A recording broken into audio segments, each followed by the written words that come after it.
Well, let's return to this big breaking story that Hamas is refusing to release the remaining hostages and Trump has threatened to unleash hell. Joining me now, human rights lawyer, the chief executive of the International Legal Forum and senior fellow at the Misgov Institute for National Security, Arsen Ostrovsky joins me. Arsen, good to see you again. Look, what is your... Well, I actually want to just start with the news that's been breaking that 86-year-old hostage Shlomo Mansour, he was kidnapped on October 7 and we're now hearing that he was killed by Hamas. 86-year-old. Look, Sharri, there is honestly no depths, no ends to the depravity, the cruelty and the monstrous evil of Hamas.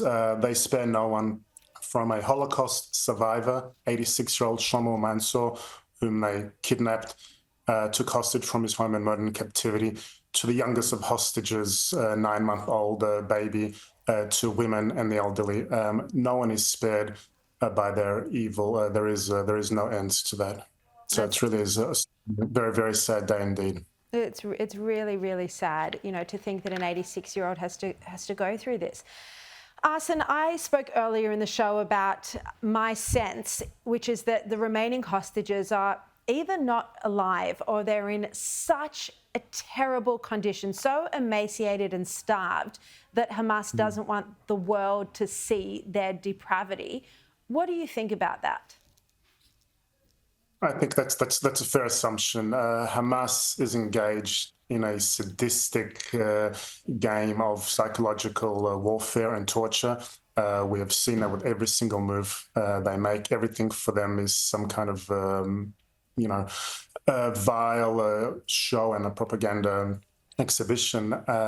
My worry had been for some time that they are in fact releasing hostages in descending order of health, and we have seen that steadily, of course, culminating the three, as you noted, emaciated, starved hostages we saw just a few days ago.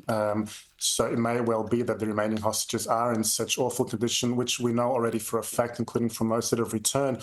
They've spoken about the hostages in captivity being chained, being deprived of food, water, lights, in the most horrific, barbaric of conditions. And again, for Hamas, this is all exhibition. This is all some kind of vile show. So it may well be that they're doing this, they're prolonging this in order to buy themselves more time, in order to release the next set of captives in possibly in a better condition.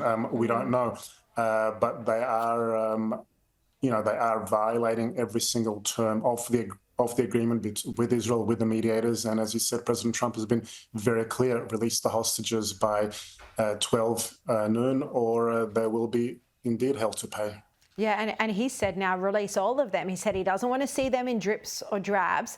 Do you think this is a threat, or do you think he would actually fulfill his threat that there would be hell to pay? And what does that really look like? Because, you know, it's really been Israel leading the fight against Hamas up until now.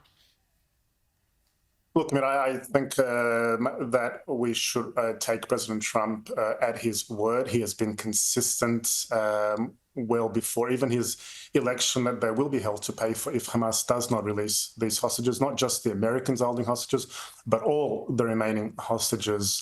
So he has been very, very clear about that. How that will look in terms of what else can be done. Look, there are a number of steps that certainly can be taken. The Israeli troops can go back into the Netzarim corridor. We can see a stoppage of Gazans going back to the north. We can see a more build-up of Israeli troops. We can see a stoppage in the flow of aid getting into Gaza, which has really increased even more, even beyond what it had already been coming through. But ultimately, decisions in Hamas's hands, whether they use these hostages or suffer the consequences of what will be held to pay for. Yeah, and the thing is that Hamas clearly doesn't care about Palestinian civilians when it comes to aid. Arsen Ostrovsky, thank you very much for your time.